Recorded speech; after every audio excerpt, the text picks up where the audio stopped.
तो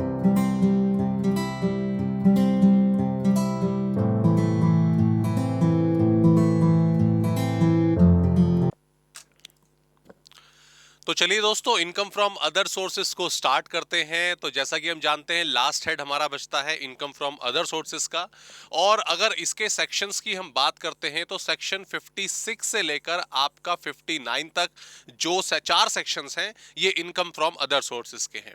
अगर मैं सेक्शन वाइज जाता हूं दोस्तों, तो जो सेक्शन 56 है, यूजुअली वही आपको डिटेल में पढ़ना है। जो बाकी तीन सेक्शन है, 57, 58 और 59, ये तीनों बेसिकली देखा जाए तो बहुत छोटे सेक्शंस हैं और इसमें बेसिक से चीजें बताई गई हैं। ओके, बाकी इनकम फ्रॉम अदर सोर्सेज का जो क्राइटेरिया है वो आप क्लियरली जानते हो कि कोई भी ऐसी स्पेसिफिक इनकम, कोई भी ऐसी इनकम जो पहले चार हेड में नहीं आई थी, जो एम्प्लॉयर एम्प्लॉय रिलेशनशिप से नहीं थी, सैलरी हेड के अंदर नहीं थी, जो हाउस प्रॉपर्टी की रेंटल इनकम से नहीं थी, जो अपने बिजनेस या प्रोफेशन से जनरेटेड इनकम नहीं है, और जो आपकी पर्टिकुलर कैपिटल एसेट को बेचकर एज अ कैपिटल गेन आपकी इनकम नहीं कंसिडर हो रही है, तो उसके अलावा होने वाली जितनी भी इनकम है, गवर्नमेंट कहती है हम उस पर आपको छोड़ने वाले नहीं हैं, वो भी टैक्सेबल कैटेगरी के अंदर आएंगी और उनका हेड होगा income from other sources. Okay, ये बेसिक सा क्राइटेरिया जो इनकम फ्रॉम अदर सोर्सेज का होता है। ओके, 56 से लेके 59 चार सेक्शन हमें पढ़ने हैं। 56 में क्या क्या पढ़ने वाले हैं, मैं उसका एक बार आपको आउटलुक दे देता हूं। फिर 57, 58 और 59 एक एक दो दो लाइन में खत्म करेंगे। बाकी डिटेल में जो एग्जामिनेशन पॉइंट ऑफ व्यू से मेन है वो कौन सा है, हमारा सेक्शन 56, उसको हम डिटेल में पढ़ने वाले हैं। ओके, अब ये बेसिकली हमारी सारी की सारी इनकम है जो हम इनकम फ्रॉम अदर सोर्सेज के अंदर क्लासिफाई करते हैं। ओके, इसमें कई सारे नाम आप देख लेंगे यहाँ पे, जैसे कि इंटरेस्ट की इनकम, डिविडेंड की income, casual gift, family pension है, owing and maintaining of race horses है, forfeiture of advance money है, कैपिटल गेन में हमने इसको कवर करा है। तो बहुत सारे ये पॉइंट हैं जो यूजुअली हमारे नहीं आ रहे हैं बाकी चार हेड्स में।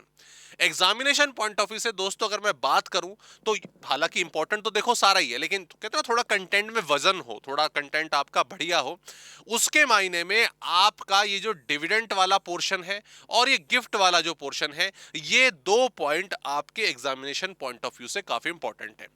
और इंपॉर्टेंट भी अब गिफ्ट वाला रह गया, क्यों? डिविडेंड की जो स्टोरी है पिछले एक दो साल से काफी आसान हो गई है, चेंज होती आई है। अगर मैं डिविडेंड की कंप्यूटेशन को 2-3 साल पीछे ले जाऊं तो थोड़ा सा टिपिकल होता था। पहले क्या होता था कि कंपनी के हैंड में टैक्स लगता था डिविडेंड को पे करने पर, लेकिन अब ये बर्डन पूरा का पूरा शेयर होल्डर पर आ गया है, मतलब एसएससी जैसा कि हम इंडिविजुअल्स की बात कर रहे हैं उसके ऊपर आ गया है।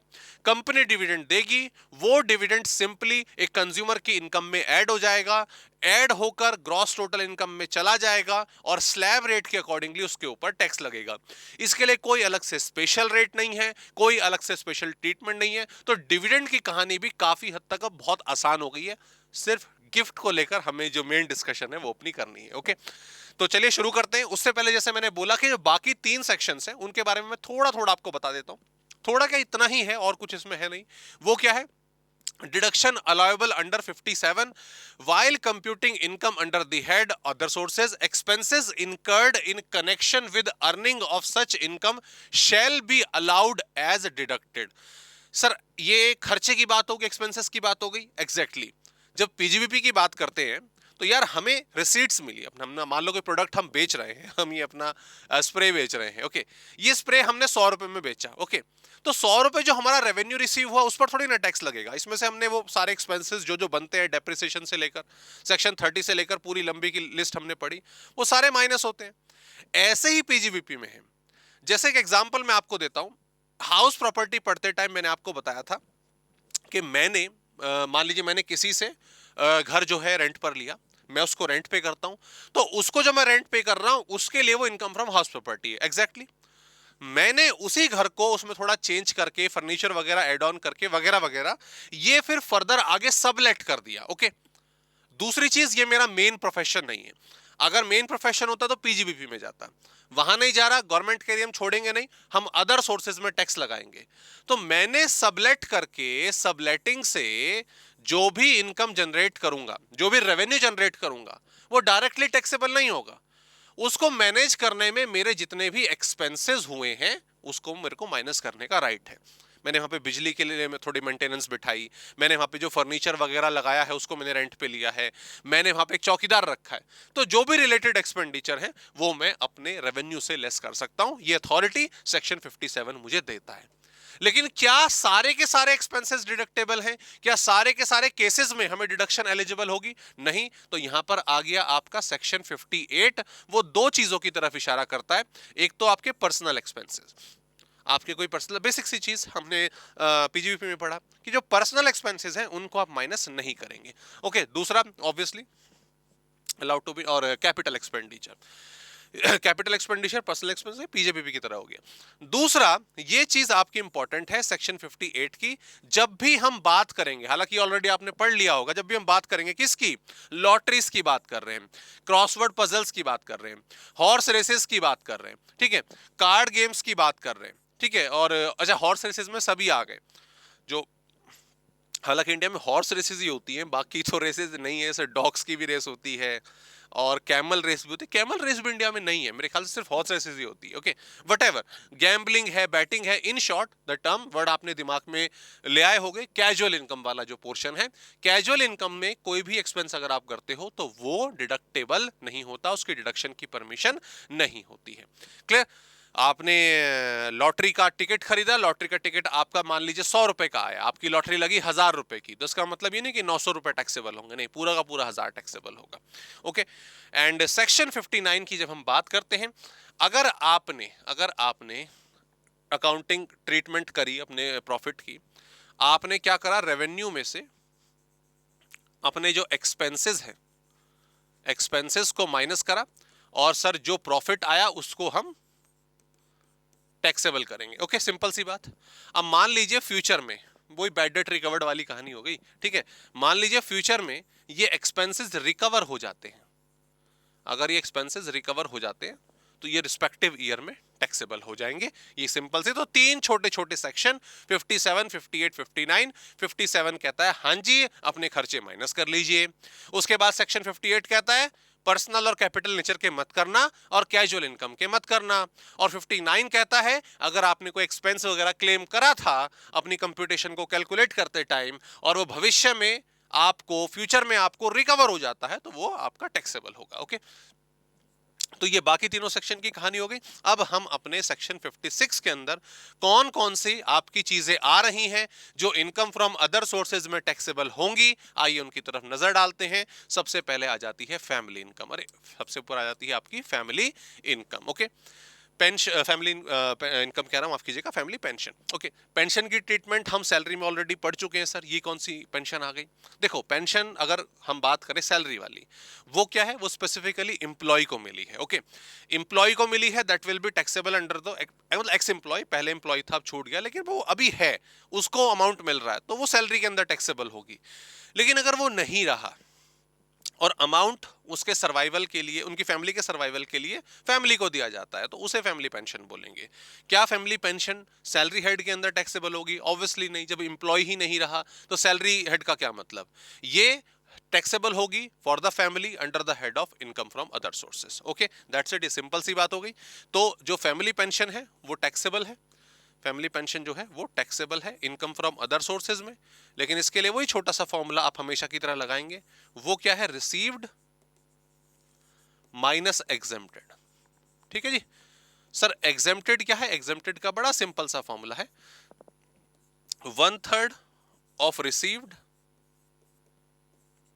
पॉइंट ए और B rupees 15,000 whichever is lower, इन दोनों में से जो पेन रिसीव्ड हुई है, ये ऑब्वियसली मैं पूरे ईयर की बात कर रहा हूं, और ये 15,000 की डिडक्शन है पूरे ईयर की है। रिसीव्ड का 1/3 निकाल लेना, 15,000 से कंपेयर कर लेना, दोनों में से जो लोअर होगा वो एग्जेम्प्ट हो जाएगा। Okay, that is the story of family pension. दूसरी चीज इसमें एक और है दोस्तों, यूजुअली फैमिली पेंशन जो है जो आपके क्या नाम है सैनिक वगैरह होते हैं, हमारे आर्म्ड फोर्सेस वाले होते हैं, उनमें काफी ज्यादा फैमिली पेंशन का जो अमाउंट है वो सरकार की तरफ से दिया जाता है। ओके, तो उसकी एग्जैक्टली सेम ट्रीटमेंट होगी। लेकिन अगर कोई एक आपका अच्छा, मतलब देखिए, अच्छा सैनिक तो सारे ही अच्छे हैं, लेकिन जिन्हें अवार्ड मिला होता है अपनी रेजिमेंट की तरफ से, जैसे अगर मैं बात करूं, सेना मेडल मिला हुआ है, गैलेंट्री अवार्ड मिला हुआ है, विशिष्ट सेवा मेडल मिला हुआ है, परमवीर चक्र, अशोक चक्र, आपका महावीर चक्र, समझ रहे हो ना, एक डेकोरेटेड जो आपके अवार्ड्स हैं वो किसी स्पेसिफिक सैनिक को मिले हुए हैं। ओके, और वो नहीं रहे और उनकी फैमिली को फैमिली पेंशन दी जाती है, तो वो पूरी तरीके से एग्जेम्प्ट होती है। समझ आ गया? अगर एक सैनिक था भाई, उसने अपनी क्या नाम है लाइफ दी अपनी कंट्री को, बट वॉर वगैरह नहीं हुई, वॉर वगैरह हुई तो उसको कोई अवार्ड नहीं मिला, तो ठीक है, उसके लिए आप ये ट्रीटमेंट करोगे। लेकिन अगर वो कोई अवार्डी है, जैसे मैंने आपको नाम बताया इन सबके, तो वो आपका एग्जेम्प्ट हो जाता है, उसके केस में उन पर कोई भी टैक्सेबिलिटी का अमाउंट नहीं आता है। ओके, आगे बढ़ते हैं दोस्तों। उसके बाद आ गया आपका interest received on late payment of compensation. ये ऑलरेडी हमने आपका कैपिटल गेन के टॉपिक में कवर करा है। कंपलसरी एक्विजिशन वाले केस में हमने इसको अच्छे तरीके से समझा था, ठीक है। एनहांस कंपनसेशन वाले केस में समझा था। कंपनसेशन मिली सरकार की तरफ से, ठीक है सर, वो तो हम टैक्सेबल कर देंगे कैपिटल गेन में। एनहांस कंपनसेशन मिली सर, उसको भी कैपिटल गेन के अंदर ले जाएंगे। लेकिन उसके ऊपर दोस्तों जो इंटरेस्ट रिसीव होता है, ठीक है, वो आपका इनकम फ्रॉम अदर सोर्सेज में आएगा और टैक्सेबल होगा। सीधी सी बात है, आएगा और टैक्सेबल होगा। सर क्या पूरा का पूरा टैक्सेबल हो जाएगा? नहीं सर, आपने बताया था, कैपिटल गेन में डिस्कस कराए, deduction shall be allowed at the rate of 50%। मतलब सीधी सी बात है, अगर डिडक्शन, अगर इंटरेस्ट, ठीक है, जो इंटरेस्ट आपको रिसीव हुआ है वो मिला है 5 लाख रुपए, तो इसमें से 2.5 लाख रुपए माफ हो जाएगा। 2.5 लाख रुपए इनकम फ्रॉम अदर सोर्सेज की इनकम मानी जाएगी। क्लियर? आधा माफ हो जाएगा, आधा आपका टैक्सेबल हो जाएगा। ये एक तरह से डिडक्शन मिल गई, सरकार की तरफ से बेनिफिट मिल गया। ओके, उसके बाद करते हैं taxability of casual income section. और सीधी सी बात, इसके लिए ना कोई एक्सप्लेनेशन, ना कोई डिडक्शन, ना कोई एक्स्ट्रा बेनिफिट, दैट्स इट। आपको यहां पर जो देख रहे हैं क्रॉसवर्ड पजल, बेट रेस हॉर्सेस वगैरह, आपके सब कुछ जो आ रहे हैं, ये सभी आपके फुल्ली टैक्सेबल होते हैं। किसी भी प्रकार का कोई भी बेनिफिट डिडक्शन का, एग्जम्पशन का, एक्सपेंडिचर का इसमें नहीं मिलता। आपने लॉटरी खेली, आपने 2 टिकट लिए 100-100 रुपए के लॉटरी के, ठीक है, एज्यूम कर रहा हूं, एक में आपकी लॉटरी नहीं आई, ठीक है, तो 100 रुपए का सीधा सीधा लॉस हो गया। एक में आपकी लॉटरी लगी 2,000 रुपए की, 100 रुपए लगा के 2,000 रुपए मिले, तो आपकी जेब से टोटल कितने गए? 200 रुपए, है ना, दोनों अलग अलग लॉटरी टिकट के। और हाथ में कितने आए? 2,000 रुपए। सर 1,800 रुपए? नहीं, 2,000 रुपए, सीधा का सीधा 2,000 रुपए पर टैक्स लग जाएगा। ओके, तो इसमें तो बिल्कुल क्लियर कट मामला है। उसके बाद आगे हम बढ़ते हैं, income from owning and maintaining of race horses. Okay, race horses की बात कर लेते हैं। Income from owning and maintaining of race horses, ये क्या सर? हॉर्स रेसेस तो आपने ऊपर बता दिया।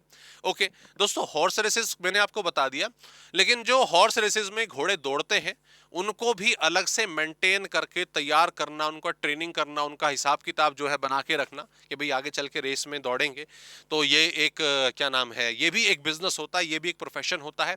एंड जैसे एक मूवी आई थी, उसमें ये काम वो सैफ अली खान जी अपना करते हैं ना, एक रेस मूवी आई थी, बहुत साल हो गए उस मूवी को, ठीक है, तो उसमें उनका यही काम होता है, that is one of their work. Okay, तो रेस हॉर्सेस जो है वो मेंटेन करते थे, तो ऐसे इस बिजनेस को कहा जाता है owing and maintaining of race horses. तो इसके लिए कोई अलग से स्पेशल ट्रीटमेंट नहीं है, नॉर्मल तरीके से टैक्सेबल होते हैं, नॉर्मल स्लैबिलिटीज पे लगता है, इसमें कुछ कैजुअल इनकम की तरह अलग से ट्रीटमेंट नहीं है। इसमें सिंपल सी बात है कि जो भी आपका रेवेन्यू है, जो भी आपका रेवेन्यू है, उसमें से आपके जो एक्सपेंसेस हैं वो माइनस हो जाएंगे, जो बचेगा वो टैक्सेबल हो जाएगा, ठीक है। हालांकि इसमें एक चीज होती है मेन, आपकी set of and carry forward वाली, ये मैं बता देता हूं, अगर इस बिजनेस में लॉस होता है तो आप उसको 4 साल तक कैरी फॉरवर्ड कर सकते हो। ऑल्दो ये चीज हम अभी प्रॉपरली अच्छे तरीके से set of and carry forward वाले फास्ट फॉरवर्ड रिवीजन में पढ़ेंगे, उसके लिए परेशान होने वाली कोई बात नहीं है, ठीक है जी दोस्तों। ओके, ये बात आ गई। उसके बाद हाँ, ये वाला पॉइंट पढ़ लीजिए, income from owning and maintaining of any other animal, अगर मैं बात करता हूं सर रेस हॉर्सेस की आपने बात कर ली, तो उसकी हम क्या बात करें? तो इसमें क्या है, his income shall be under the head of business and profession because section 56 includes सिर्फ हॉर्स रेसेस। ठीक है, देखो जैसा कि मैंने आपको बताया कि इंडिया में भाई कोई घोड़े क्यों पाल रहा है आज के टाइम पे? घोड़े पाल के मेंटेन क्यों कर रहा है? घोड़े का कोई और काम होता है कि भाई वो उसका क्या नाम है, खेत में उसको जोतने के काम आता है, या अपना वो भाई जो दूध देते हैं या उससे कुछ अलग बेनिफिट मिलता है? तो ऑब्वियसली नहीं, उनका एक ही पर्पस है बेसिकली जो ओइंग एंड मेंटेनिंग का, कि ये हॉर्स रेसेस होते हैं, जो दौड़ वगैरह होती है उनमें इनका इस्तेमाल करा जाता है, पोलो गेम में इनका इस्तेमाल करा जाता है, ठीक है, इन एक्टिविटीज के लिए। लेकिन अगर जो बाकी एनिमल्स की मैं बात करूं, जैसे गांव वगैरह में हम जाते हैं तो गाय भैंस वगैरह ये सब इनका लोग जो है बिजनेस कर रहे हैं, ठीक है, बिजनेस कर रहे हैं, पाल रहे हैं, दूध निकाल रहे हैं। बकरियों का बिजनेस होता है, ठीक है। अगर हम अपने राजस्थान की तरफ जाएं, स्पेशली हो सकता है और कहीं भी हो, लेकिन ज्यादा वहीं पे होता है, वहां पे कैमल्स का भी होता है। तो ये सब जो हमारे एनिमल्स हैं, अगर इनको मेंटेन करने का काम है तो ये डायरेक्टली पीजीबीपी में जाएगा, ठीक है, ये आपका पीजीबीपी में जाएगा और उसी की तरह से ट्रीटमेंट होगी। ओइंग एंड मेंटेनिंग के लिए स्पेशली हमारा सेक्शन 56 लागू होता है, ठीक है, तो ये पॉइंट हमें याद रखना है। ओके, टैक्सेबिलिटी ऑफ इंटरेस्ट की बात करते हैं, ठीक है, income from other sources, that's it. आपने सेविंग अकाउंट खोला हुआ है, उस पर इंटरेस्ट मिला, एफडी खोला हुआ, उस पर इंटरेस्ट मिला, तो आपने कुछ बॉन्ड्स वगैरह खरीदे हुए गवर्नमेंट के, उस पर इंटरेस्ट मिला, तो जो भी आपको मिलता है इंटरेस्ट, वो इनकम फ्रॉम अदर सोर्सेज की कैटेगरी में आएगा, अनटिल एंड अनलेस अगर वो गवर्नमेंट की तरफ से नोटिफाइड है। ये क्वेश्चन में गिवन होंगे, पूरे के पूरे चांसेस हैं। अगर नोटिफाइड बॉन्ड है, गवर्नमेंट ने बोला कि इस पर आप अगर कोई इंटरेस्ट मिला तो पूरे तरीके से एग्जेम्प्ट होगा, जैसे capital investment bond, interest relief bond RBI ने इशू करे हुए, तो पोस्ट ऑफिस के आपके जो 2500 रुपए तक का, सॉरी 3500 रुपए तक का अगर मिलता है तो एग्जेम्प्ट होता है, वट। कहने का मतलब interest income from other sources में आएगा, अगर वो गवर्नमेंट की तरफ से नोटिफाइड है तो उस पर मिलने वाला इंटरेस्ट एग्जेम्प्ट हो जाएगा। ओके, ये बात भी हमारी सिंपल सिंपल सी होगी। सेक्शन 10 की इस पे एग्जेम्प्टेड इनकम का प्रोविजन लगेगा। उसके बाद ये वाला पॉइंट आ गया, income taxability from letting of building along with furniture and fixture. Sir already आप बता चुके हो स्टार्टिंग में, जो मैंने आपको बताया कि मैंने किसी से हाउस प्रॉपर्टी किराए पर ली, उसकी थी, मैं उसको किराया दे रहा हूं उस चीज को यूज करने का, उसका हाउस प्रॉपर्टी में आएगा। लेकिन मैं फिर उस बिल्डिंग को आगे फर्नीचर्स के साथ, फिक्सर्स के साथ सबलेट कर रहा हूं, तो ऑब्वियसली वो मेरा इनकम फ्रॉम अदर सोर्सेज में आएगा। ऑल्सो ऑल्सो दोस्तों समझिएगा, अगर मैं अपनी हाउस प्रॉपर्टी को, okay, with some additional benefits, furniture है, फिक्सचर है, वगैरह वगैरह है, इसमें बहुत सारे, भाई मैंने, मेरी बिल्डिंग थी, मैंने कमरे तो बनाए हुए थे, फर्नीचर फिक्सचर बना दिया, स्विमिंग पूल भी बना दिया, एक ऑडिटोरियम भी बना दिया, होता है ऐसे ही काम, है ना, और मैं उसको किराए पर दे रहा हूं आगे, तो वो अदर सोर्स, वो आपका हाउस प्रॉपर्टी में नहीं आता, वो या तो पीजीबीपी में जाता है या फिर वो अदर सोर्सेज में जाता है। ओके, तो पीजीबीपी में अगर नहीं जाएगा तो आपका यहाँ पर अदर सोर्सेज में आएगा। चांसेस वैसे पीजीबीपी में आने के ही ज्यादा होते हैं, और बट ट्रीटमेंट सिंपल है, जो भी आपका रेवेन्यू है भैया अपने खर्चे माइनस कर लेना, जो बचेगा उस पर हमें टैक्स दे देना, स्ट्रेट फॉरवर्ड सीधे सीधे मैनर में गवर्नमेंट कहती है। तो एक क्वेश्चन यहाँ पे देखो, सिंपल सा देख लेते हैं। मिस्टर एक्स हैज क्या नाम है, mister x has one factory building along with machines and furniture in Bombay which has been let out at the rate of 50,000 rupees per month। Okay okay जी, repair है, charges है 7,000 रुपए के, furniture है 4,000 रुपए का, इंश्योरेंस प्रीमियम 23,000 रुपए का, डेप्रिसिएशन 27,000 रुपए का। आपको सीधी सी बात है जो पीजीबीपी, ओ सॉरी, अदर सोर्सेज की इनकम निकालनी है, तो ग्रोस रेंट आपने यहाँ पे लिख दिया, रिपेयर वाला खर्चा वो माइनस कर दिया, फर्नीचर एंड फिक्चर का वो माइनस कर दिया, इंश्योरेंस प्रीमियम आपका अरे ओके, यहाँ पे मुझे वही मैं कर रहा था, इतना ज्यादा कैसे, ये 3,000 है, इसको 3,000 कर लीजिएगा, प्रिंटिंग एरर हुआ है, ठीक है, या वहां 23,000 कर लेना, वो चॉइस है आपकी। डेप्रिसिएशन 27,000 रुपए, डेप्रिसिएशन जो बताया उसके हिसाब से करा, ठीक है। यहाँ पर क्या नाम है अपना, पीजीबीपी नहीं था तो वो स्पेसिफिक रेट सेक्शन 32 के वो हमारे नहीं लगे, जो हमारा बचेगा वो हमारी income from other sources over and out. Okay, clear जी, सिंपल सा पैटर्न हमारा हो गया। तो ये एक लिस्ट अभी तक हमने पढ़ी जिसके लिए कोई स्पेसिफिक अलग से ट्रीटमेंट नहीं थी, सिर्फ हमें कैजुअल इनकम का जो प्रोविजन था उसका एक पॉइंट जो था वो हमें याद रखना था, ठीक है। चलो जी, अब आ जाते हैं उस पॉइंट पर जो मुझे लगता है एग्जाम में आएगा ही आएगा और आना ही आना चाहिए। ओके, इसको थोड़ा हम एज कंपेयर टू पहले और थोड़ा ज्यादा तसल्ली से समझेंगे। Taxability of gift. ओके, अगर आपको गिफ्ट मिलता है तो क्या वो टैक्सेबल होगा in the hand of yes obviously assessee. ध्यान देंगे दोस्तों please. The taxability of gift received by any person, कोई भी पर्सन अगर गिफ्ट रिसीव कर रहा है, पहली बात तो गिफ्ट को हम यहां पे अपनी कैटेगरी में जो हम सेक्शन 56 सबसेक्शन 2 10 पढ़ेंगे, इसमें आपका 3 गिफ्ट के बारे में हम डिस्कशन करेंगे। एक तो होगा सिंपली कैश गिफ्ट जो हमें मिल रहा है, ओके। एक हम पढ़ेंगे इमूवेबल गिफ्ट या इमूवेबल, ऑब्वियसली मैं प्रॉपर वर्ड लिखता हूं प्रॉपर्टी। और तीसरा माफ कीजिएगा, वो होगा आपका मूवेबल प्रॉपर्टी। ये 3 चीजें हमें डिस्कस करनी है, कैश गिफ्ट, इमूवेबल प्रॉपर्टी और मूवेबल प्रॉपर्टी। कैश गिफ्ट की बात करें, ऑब्वियसली भाई जो कंपनी की तरफ से, मतलब अपने दोस्तों वगैरह की तरफ से, रिलेटिव्स की तरफ से हमें कैश गिफ्ट जो है कैश के रूप में मिलता है। उसके बाद इमूवेबल प्रॉपर्टी की बात करूं तो इसमें लैंड एंड बिल्डिंग या लैंड या फ्लैट ये सब वगैरह आ जाते हैं, यूजुअली यही इमूवेबल होते हैं। मूवेबल प्रॉपर्टी की बात करो तो बाकी सारे के सारे की चीजें इसमें अंदर आ गई। कोई किसी को अपना जैसे ज्वेलरी वगैरह है वो गिफ्ट करता है, कोई इसमें आपका जो स्कल्पचर्स वगैरह वो गिफ्ट करता है, सर कोई कार गिफ्ट करता है, ठीक है, ऐसे आपने बोल दिया। इसमें बस मैं एक पॉइंट बताना चाहूंगा, मूवेबल प्रॉपर्टी में सारी चीजें नहीं आएंगी, कुछ चीजें आएंगी, उसका शॉर्टकट मैं अभी आपको बताऊंगा, ठीक है। अब कैश गिफ्ट, ठीक है, अभी पढ़ेंगे इसके बारे में। इमूवेबल प्रॉपर्टी, पहले इमूवेबल प्रॉपर्टी का हिंट आपको दे देता हूं, फिर आपको बाकी तीनों चीजों का सिनेरियो क्लियर हो जाएगा। मान लीजिए मैंने आपको मेरे पास एक जमीन का टुकड़ा था या मेरे पास एक फ्लैट था और मैंने वो आपको गिफ्ट दे दिया। अरे वाह सर क्या बात है, जल्दी गिफ्ट दीजिए, ठीक है, तो कोई बात नहीं, मेरे पास पहले आने तो फिर मैं आपको देता हूँ, ठीक है। तो वो मैंने आपको गिफ्ट दिया। अब उसकी जो वैल्यू थी, मैं एज्यूम कर रहा हूँ, मान लीजिए 20 लाख रुपए। तो जब मैं आपको वो गिफ्ट दे रहा हूं, गिफ्ट, ओके, तो 20 लाख रुपए का जो प्रोडक्ट है वो मैंने आपको ऐसे कैसे दे दिया, सीधी सी बात है, आपको बेनिफिट हो गया। ये 20 लाख रुपए आपका गिफ्ट माना जाएगा, ओके, ये 20 लाख रुपए आपका गिफ्ट जो है वो माना जाएगा। 20 लाख रुपए आपके हाथ में टैक्सेबल होंगे। तो एक तो ये गिफ्ट होता है, और गिफ्ट ऐसे दिया जाता है, सर मैंने आपको बस दे दिया भाई, प्रोवाइड कर दिया, फ्लैट मेरा था, मैंने चाबी आपको थमा दी। दूसरा तरीका ये होता है कि मैंने आपको 20 लाख रुपए का फ्लैट दिया, ये गिफ्ट नहीं था, मैंने बोला आप जान पहचान वाले हो, आप इसको 15 लाख में दे दो, है ना। The value of the mill property is 20 lakh rupees, got it. मैंने आपको वो 15 लाख रुपए में दे दी, देखा जाए तो आपको 5 लाख रुपए का फायदा हो गया। अब ये गिफ्ट नहीं था, लेकिन हमारे सेक्शन 56 के तहत इसको भी गिफ्ट माना जाएगा। सर इसको गिफ्ट कैसे कैसे मानेंगे, आपने तो आपका इसमें तो अमाउंट आया 15 लाख रुपए का, तो इसे माना जाएगा एज अ गिफ्ट विद कह रहा हूं सॉरी, आपका विद इनएडिक्वेट कंसिडरेशन, कि इसमें कंसिडरेशन कम पे हुई है। भले ही ये गिफ्ट नहीं था, गवर्नमेंट कह रही है कोई बात नहीं, आपस में खेल लो, सस्ते में एक दूसरे को दे दे के खेल लो, कोई दिक्कत वाली बात नहीं, लेकिन हम तो गिफ्ट ही मानेंगे ना। यहां पर 20 लाख रुपए की चीज तुम क्यों दे रहे हो 15 लाख रुपए में, तो 5 लाख रुपए का जो बेनिफिट हुआ है ना, that will be treated as आपका गिफ्ट अंडर द सेक्शन 56, और वो इनकम फ्रॉम अदर सोर्सेज में टैक्सेबल होगा, ओके। तो देखा जाए तो एसेट कितनी हो गई, मतलब केसेस कितने हो गए सर, 3 हो गए, cash gift, immovable property, movable property. लेकिन हमें केसेस इसमें 5 पढ़ने हैं।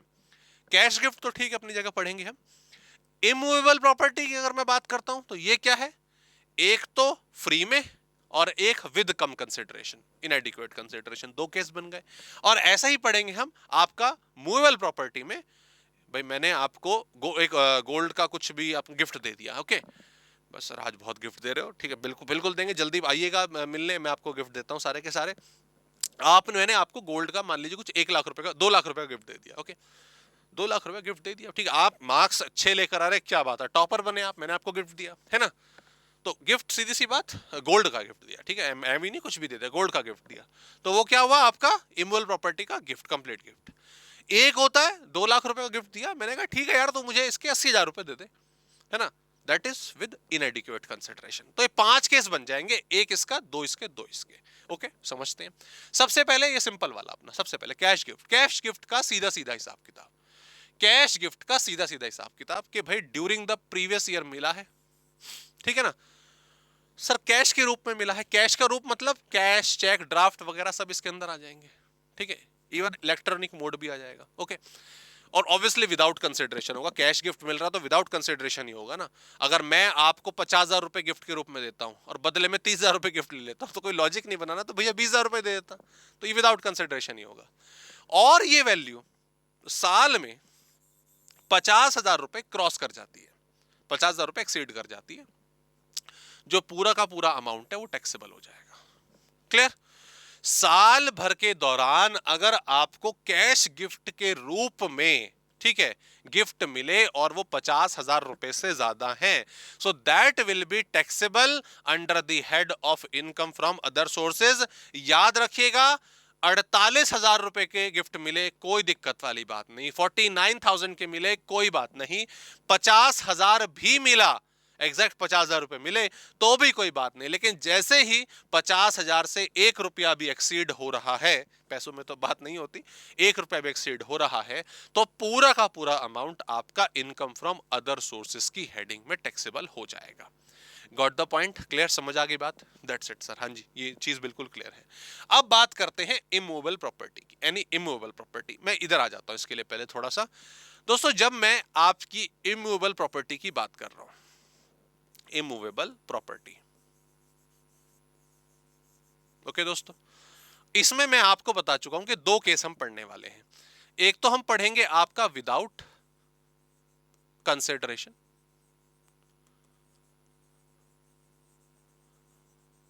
और एक आपका विद इनएडिक्वेट, या विद हटा भी सकते हो, विद एन इनएडिक्वेट कंसिडरेशन।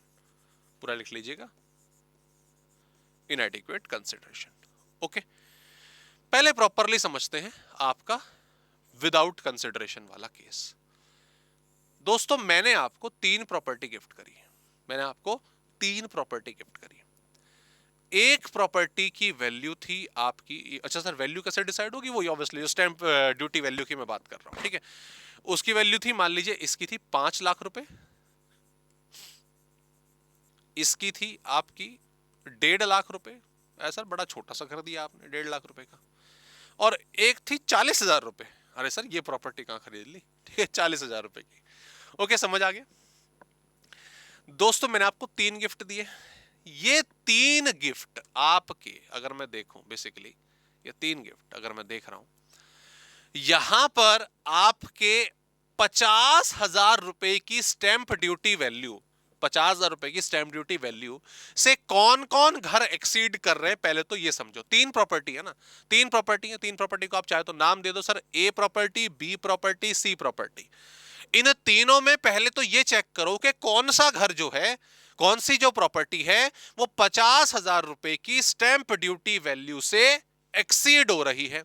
सर साफ साफ नजर आ रहा है कि जो सी है वो नहीं कर रही है, बाकी दोनों कर रही है, तो इस पे तो काटा मार दो, ठीक है, इस पे काटा मार दो, ये टैक्सेबल नहीं होगी। अरे वाह, very beautiful sir, very nice sir. इस पे काटा कैसे मारा आपने? वो 50,000 रुपए। ओके, 50,000 रुपए से स्टैंप ड्यूटी वैल्यू ज्यादा है, वो प्रॉपर्टी आपकी टैक्सेबल होगी, ये भी टैक्सेबल हो जाएगी, ये भी टैक्सेबल हो जाएगी, 6.5 लाख रुपए टैक्सेबल हो जाएंगे in the hand of assessee. ये बात क्लियर हो गई? हमें 50,000 की स्टैंप ड्यूटी वैल्यू की लिमिट देखनी है। याद रखिएगा, ये 50,000 रुपए जो वैल्यू है ये पर प्रॉपर्टी है, ये तीनों का मिला के मैंने 50,000 माइनस नहीं करा, ये 50,000 से कम थी क्रॉस, बाकी 50,000 ऊपर है टैक्सेबल, ठीक है। ये किसकी बात करी मैंने? Without consideration. ओके, वापस आओ एक बारी, इस वाले पॉइंट को क्लियर करें और फिर आगे बढ़ते हैं। तो यही पॉइंट आपका, ये थोड़ा सा नीचे जा रहा है, ठीक है, हम इसको यहां पे कंबाइंड करेंगे। तो ये वाला पॉइंट क्या कहता है? Email property during the previous year. Obviously यहां पर ये जो इमल प्रॉपर्टी है ये विदाउट कंसिडरेशन मिली है, इसके लिए कोई भी अमाउंट पे नहीं करा। Okay, the stamp duty value of such property exceed ₹50,000, ₹50,000। समझ आ गया? इस केस में जो भी स्टैंप ड्यूटी वैल्यू थी वो आपकी इनकम कंसिडर हो जाएगी प्रीवियस ईयर में। Got the point? क्लियर हो गया? वही 50,000 रुपए का जो इंसिडेंट है, वो 50,000 रुपए की जो स्टैंप ड्यूटी वैल्यू है वो पर प्रॉपर्टी की वैल्यू है, वो हर प्रॉपर्टी में हमें अप्लाई करनी है। पहली चीज ये क्लियर हो गई? डन सर, बड़ा सिंपल। अगर इम्बल प्रॉपर्टी विदाउट कंसिडरेशन मिलती है तो 50,000 रुपए की वैल्यू जस्ट हमें अप्लाई करनी है। Got the point? उसके बाद दोस्तों आगे बढ़ते हैं। इसमें एक पॉइंट और है इंटरेस्टिंग सा, वो मैं आपको बता दूं, वो ये वाला है जो मैं आपको थोड़ी देर पहले बताना चाह रहा था, ठीक है। वो इधर आ जाओ, ये वाला कहाँ गया, हाँ ये वाला कैपिटल एसेट वाला, कैपिटल एसेट वाला सर मतलब, और recipient, capital asset in the hand of recipient. Okay देखो आपके पास या मेरे पास वटेवर जो भी, जैसे भी एग्जांपल लेके चल रहे हैं, मेरे पास कोई फ्लैट था, ठीक है, फ्लैट था, वो फ्लैट, ये ऊपर वाला केस अप्लाई करते हैं, मैंने आपको एज अ गिफ्ट दे दिया, ठीक है, आपने वो अपने पास ओन्ड कर लिया या फिर वो आपने अपने बिजनेस में डाल दिया, आपने वो अपने बिजनेस में डाल दिया। दो अलग अलग केस हो सकते हैं। ओन्ड का मतलब ठीक है भाई, मिल बैठे घर पे, अरे विनीत सर ने गिफ्ट दे दिया, अरे सर बहुत बढ़िया, thank you so much, that's it, ये ओन्ड वाला केस हो गया, ये टैक्सेबल हो जाएगा, ये इनकम फ्रॉम अदर सोर्सेज में टैक्सेबल हो जाएगा। Okay that's it. लेकिन अगर मान लीजिए वो गिफ्ट है, वो गिफ्ट आपको मिला बैठे बैठे, लेकिन मैं इस गिफ्ट को अपने बिजनेस में इन्वेस्ट कर रहा हूं, मैं अपने बिजनेस में ले जाऊंगा। अब बिजनेस में ले जाने के दो मायने होते हैं, एक तो आप इस फ्लैट को अपने बिजनेस में एज एन एसेट यूज करोगे, भाई आपकी कोई शॉप थी, आपका कोई शोरूम था, आपने इस फ्लैट में वो खोल दिया। दूसरा हो सकता है आप इसको एज एन स्टॉक इस्तेमाल करो, आपका काम ही प्रॉपर्टी डीलिंग का है, आप फ्लैट्स बनाते बेचते हो, आप एक बिल्डर हो, तो वहां पर भी जा सकता है। ओके टैक्सेबल होगा इस केस में, और इस केस में ये आपका इनकम फ्रॉम अदर सोर्सेज में नहीं आएगा, ये टैक्सेबल नहीं होगा। ठीक है, जब एक्चुअल में सेल ऑफ होगा तब इसकी ट्रीटमेंट आप करेंगे कैपिटल गेन के, कैपिटल गेन भी नहीं, पीजीबीपी के मायने से। ओके रीजन, ये वर्ड देखिए, कैपिटल एसेट, जो रेसिपिएंट है, जो आप हो, उसके हाथ में ये फ्लैट है, जब कैपिटल एसेट की तरह माना जाएगा तब ये इनकम फ्रॉम अदर सोर्सेज में टैक्सेबल होगा, अदरवाइज नहीं होगा। अब आपको मिल गया, अब हमने कैपिटल एसेट की डेफिनेशन पढ़ी है ना, personal immovable property capital asset होती है, हाँ जी सर। और बिजनेस में भी जो स्टॉक होता है, जो स्टॉक होता है वो कैपिटल एसेट नहीं होता, उसके अलावा सब कुछ आपका कैपिटल एसेट होता है, तो तब टैक्सेबल होगा। तो ये बिल्कुल सिंपल सी बात आ गई, क्लियर, डन, समझ आ गई। तो ये सिंपल है, आगे बढ़ते हैं, अब आगे बढ़ते हैं। अब यही चीज उसका रिवर्स में आ जाते हैं, यही चीज उसके दूसरे वाले केस में आ जाते हैं। सर दोबारा से इमूवेबल प्रॉपर्टी, हाँ जी, प्रीवियस ईयर में मिली हो, ठीक है, such immovable property is received for consideration, consideration, consideration, और सर आपने तो इनएडिक्वेट कंसिडरेशन बोला था। सर अरे इनएडिक्वेट कंसिडरेशन कब साबित होगी, आपको कैसे पता ये इनएडिक्वेट कंसिडरेशन है? सर पता है ना, कैसे पता? सर हमें पता है, जब स्टैंप ड्यूटी वैल्यू उस कंसिडरेशन से ज्यादा होगी तब उस कंडीशन में उसको इनएडिक्वेट कंसिडरेशन बोला जाएगा। म्युनिसिपल अथॉरिटी के हिसाब से, जो बेसिकली स्टैंप ड्यूटी वैल्यू वही तय करती है, म्युनिसिपल अथॉरिटी के हिसाब से जो हमने एग्जांपल लिया था, प्रॉपर्टी की वैल्यू 20 लाख रुपए थी, आपको वो मिल गई 15,000 रुपए में, 15,000 क्या, सॉरी 15 लाख रुपए में, तो मजे आ गए ना, तो 5 लाख रुपए का फायदा हो गया। अब इसमें कैसे ट्रीटमेंट करेंगे, तो देखो, सच एक्सेस, याद रखिएगा, सच एक्सेस, वो जो अमाउंट है ज्यादा वाला है, वो दो मायनों में क्या नाम है चेक होगा। क्या 50,000 रुपए, वो पर दिन से जो पहले बेनिफिट दिया था वो तो देना ही है, एंड 10%, ठीक है, 10% of the consideration, 10% of the consideration, जो भी अमाउंट इसमें से हायर होगा वो टैक्सेबल हो जाएगा। सर एग्जांपल बता दीजिए, देखो एग्जांपल में बताता हूं, मैंने आपको वो इसी प्रॉपर्टी की बात कर लेते हैं, 20 लाख रुपए वाले की बात कर लेते हैं। 20 लाख रुपए की अगर मैं बात कर रहा हूं, तो इस सिचुएशन में, इस सिचुएशन में जो आपको कंसिडरेशन मिली, मैं पहले तो कंसिडरेशन मिली, मुझे कंसिडरेशन मिली 15 लाख रुपए, और स्टैंप ड्यूटी वैल्यू थी 20 लाख रुपए। ओके तो यहां पर जो बेनिफिट है वो एक्सीड हो रहा है 50,000 रुपए से, है ना, तो सीधी सी बात है, हम उस कंडीशन में टैक्सेबल करेंगे। तो एक तो 50,000 रुपए की लिमिट लिख लो, एक तो 50,000 रुपए की लिमिट लिख लो, और क्या नाम है आपका, जो 1.5 लाख रुपए, सॉरी 1.5 लाख रुपए, 15 लाख रुपए था, उसका 10%, 10%, वो कितना हो गया, 1.5 लाख रुपए, है ना। सर इन दोनों में से ये हायर है, और इसको कंपेयर कर लो उस बेनिफिट से, 5 लाख रुपए। ओके सर ज्यादा है ना, जो बेनिफिट है वो ज्यादा है, ये 5 लाख रुपए आपके हाथ में टैक्सेबल हो जाएंगे। गवर्नमेंट ने बोला, म्युनिसिपल अथॉरिटी ने बेसिकली बोला कि अगर वो एक्सेस वाला अमाउंट जो चेंज मतलब इनएडिक्वेट कंसिडरेशन, कम पैसा, वो इनएडिक्वेसी 50,000 रुपए या 10% की लिमिट में है तो ठीक है, वो कैपिटल गेन वाला लॉजिक, इतनी लिमिट में तो ठीक है, इतनी लिमिट आप बढ़ा रहे हो तो हम तो उसको टैक्सेबल करेंगे। ऐसे एक और एग्जांपल अगर मैं देखूं, एक प्रॉपर्टी दोस्तों मैंने आपको दी, उसकी स्टैंप ड्यूटी वैल्यू 1.5 लाख बार दिमाग में आ रहा है, 13 लाख रुपए, कितना 13 लाख, सोचिएगा 13 लाख रुपए। ओके, मैंने आपसे लिए 12 लाख रुपए, सर ये तो 50,000 क्रॉस कर रहा है, टैक्सेबल कर दो। अरे रुको, दोनों चीजें लिखो 50,000 रुपए, ठीक है। बी पॉइंट मैंने बोला ना 10% कंसिडरेशन का 12 लाख रुपए दिए थे ना हमने 13 लाख के बदले, सर 1,20,000 रुपए, 1,20,000 रुपए, सर ये ज्यादा है, और आपको फायदा कितने का हुआ, 1 लाख रुपए का। It is with in the limit, ये टैक्सेबल नहीं होगा। थोड़ा सा ही तो कम था, ये थोड़ा सा कितना, या तो 50,000 रुपए या 10%, इन दोनों में से जो भी कोई ज्यादा होगा। अगर उसकी लिमिट में है तो कोई समस्या वाली बात ही नहीं है, और यहां पर कोई भी टैक्सेबिलिटी आपकी लागू नहीं होगी। समझ आ गई बात, सिंपल सी बात आपकी। दैट्स इट, दोनों केस हमारे क्लियर हो जाते हैं। ये 50,000 रुपए पर इंसिडेंट वाला केस है, कैपिटल एसेट वाला लॉजिक वो भी इसमें आपका लागू होगा। तो उम्मीद करता हूं पॉइंट आपका क्लियर हो गया, हमने इमूवेबल प्रॉपर्टी का पॉइंट क्लियर कर लिया। अब आ जाते हैं आपका एनी इमूवेबल प्रॉपर्टी में, और ये भी सेम ऐसे ही दो पार्ट में आपकी डिवाइड होगी, दो पार्ट में एग्जैक्टली डिवाइड होगी, लेकिन इसकी जो लिमिट है ना वो एग्रीगेट में क्या बताता हूं। भी देखो, इमूवेबल प्रॉपर्टी की बात करता हूं, पहले ये वाला पोर्शन प्रीवियस ईयर में मिली वगैरह वगैरह, ये कैसे मिली, विदाउट कंसिडरेशन, और ये 50,000 रुपए से ड्यूरिंग द ईयर ज्यादा थी, और ये भी कैपिटल एसेट के रूप में ही थी। द होल ऑफ द पूरा का पूरा जो है आपका टैक्सेबल हो जाएगा इस पर्टिकुलर ईयर, पूरा का पूरा टैक्सेबल हो जाएगा। ठीक है, मैं यहां पर सारी की सारी कैपिटल एसेट की सारी की सारी मूवेबल प्रॉपर्टी की बात कर रहा हूं। मान लीजिए आपको एक फ्रेंड से सिल्वर मिला, एक फ्रेंड से आपको गोल्ड मिला, तो ये दोनों की जो लिमिट है, दोनों की लिमिट 50,000 रुपए, अकेली अंगूठी की नहीं है, अकेली एक रिंग की नहीं है, दोनों की लिमिट मिलाकर आपकी 50,000 रुपए है।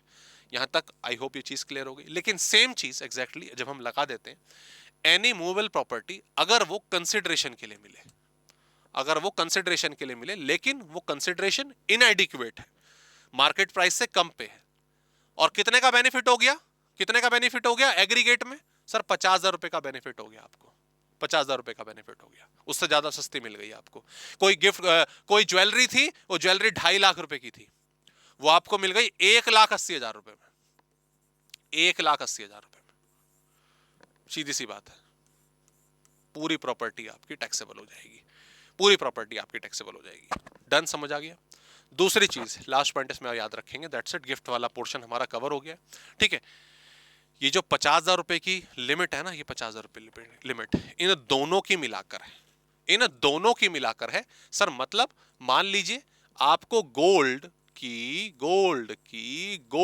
की 3 चीजें मिली, ABC, ये है 25,000 रुपए, ये है 40,000 रुपए, ये है 80,000 रुपए।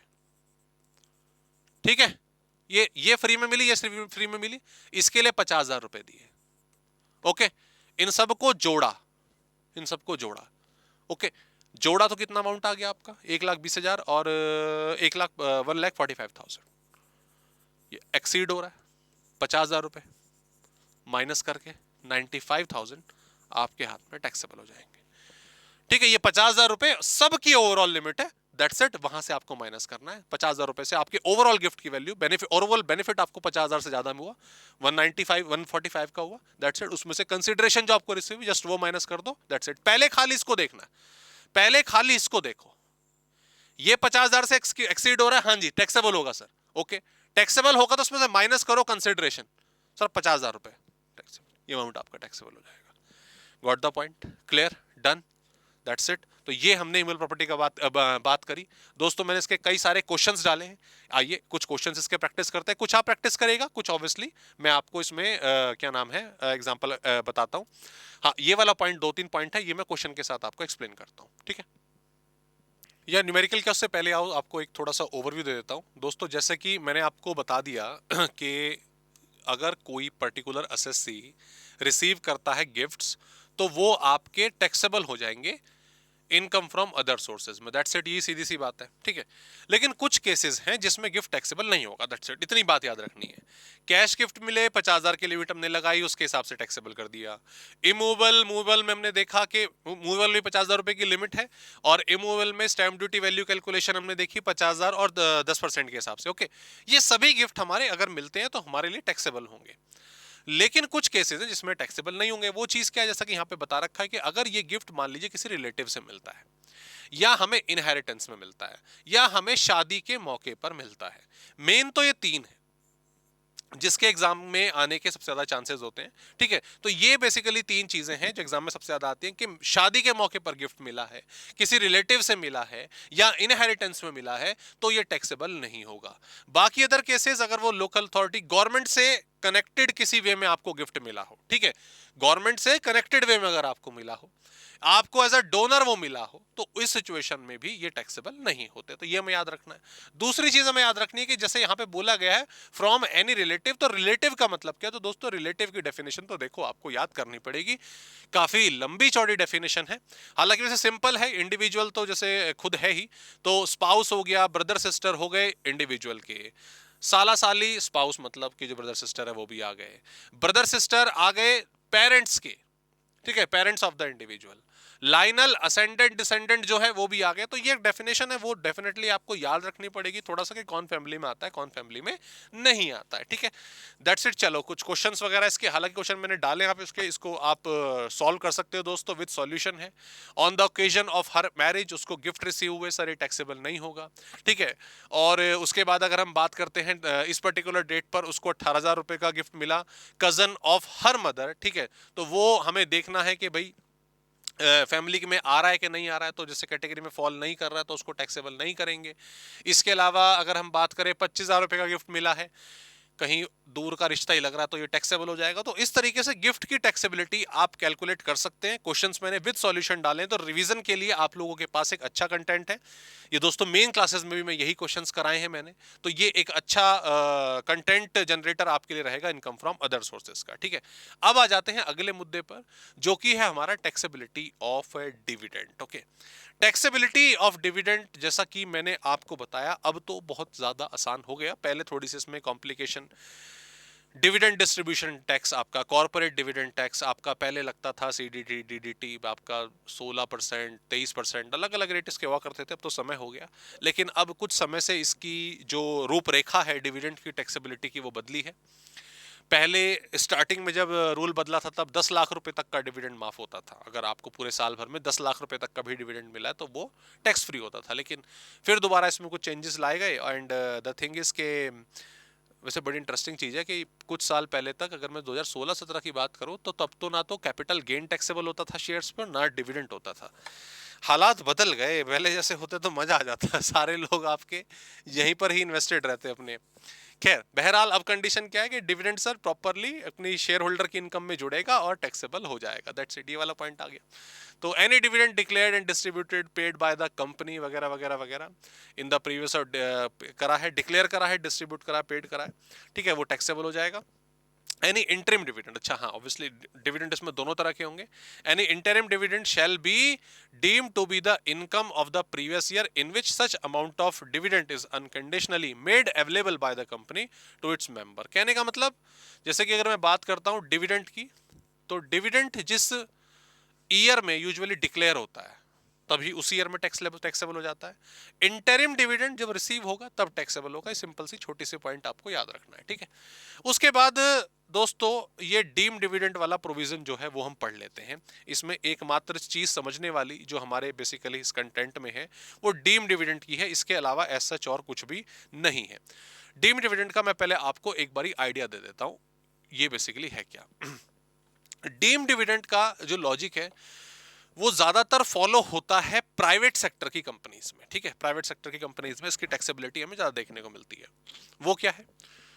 अब डिविडेंड, मान लो मैं और आप एक पर्टिकुलर कंपनी में क्या नाम है, इन्वेस्टेड है, प्राइवेट कंपनी है।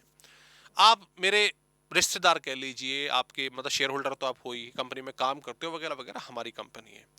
अब हमारी कंपनी ठीक ठाक चल रही है, शेयर कैपिटल तो है ही, रिजर्व वगैरह भी कुछ पड़े हुए हैं हमारे पास। आप मेरी कंपनी में 20% के लिए शेयर होल्डर हो। 20% के लिए आप मेरी कंपनी में शेयर होल्डर हो। 30%, 25% मान लेते हैं, 1/4 आप मेरी कंपनी में शेयर होल्डर हो। अब हुआ क्या कि हमारे पास कुछ रिजर्व पड़े थे, हमने डिसीजन लिया कि चलो भाई, हालांकि प्राइवेट कंपनी है बट अपने आप को डिविडेंड दे देते हैं, अपने घर चला लेंगे, घर में ले जाएंगे। अब पता चला कि जो डिविडेंड है वो तो टैक्सेबल हो जाएगा। मान लीजिए कल को मैं कहता हूं कि हम क्या नाम है 20 लाख रुपए का डिविडेंड अनाउंस करते हैं, तो आपको 25% के हिसाब से 5 लाख रुपए का डिविडेंड मिल जाएगा, है ना। और ये 5 लाख रुपए सीधा सीधा आपकी इनकम में ऐड हो जाएंगे। अभी पढ़ा ना हमने, सीधा सीधा आपकी इनकम में ऐड हो जाएंगे। इनकम में ऐड हो जाएंगे तो टैक्स भी लगेगा। और अगर मान लीजिए आप 30% स्लैब रेट में आ रहे हैं तो मोटा मोटा 1.5 लाख रुपए आपको टैक्स देना पड़ेगा। अब क्या करें? अब एक तरीका है। वो तरीका क्या है? मैं ये डिविडेंड दे ही नहीं रहा, मतलब डिविडेंड नहीं दे रहा, डिविडेंड नहीं दे रहे, काम करते हैं कि मैं ये शो कर देता हूं कि ये जो 2.5 लाख रुपए, माफ कीजिएगा 5 लाख रुपए जो मैंने आपको दिए हैं, ये बेसिकली आपका लोन है। ये क्या है? एक तरह से लोन है जो मैंने आपको प्रोवाइड करा है। अब लोन तो टैक्सेबल नहीं होता, ठीक है, लोन तो टैक्सेबल नहीं होता, और आने वाले टाइम में अपनी फर्दर इन्वेस्टेड कैपिटल से पैसा वापस आ जाएगा या डिफॉल्ट कर देंगे इसको बाद में कि रिकवर नहीं हुआ, दैट्स इट। और अपने आपने क्या करा, सीधा सीधा अपना लोन, अपना जो टैक्स है वो बचा लिया। तो गवर्नमेंट की तो नजर है ना इस चीज पे।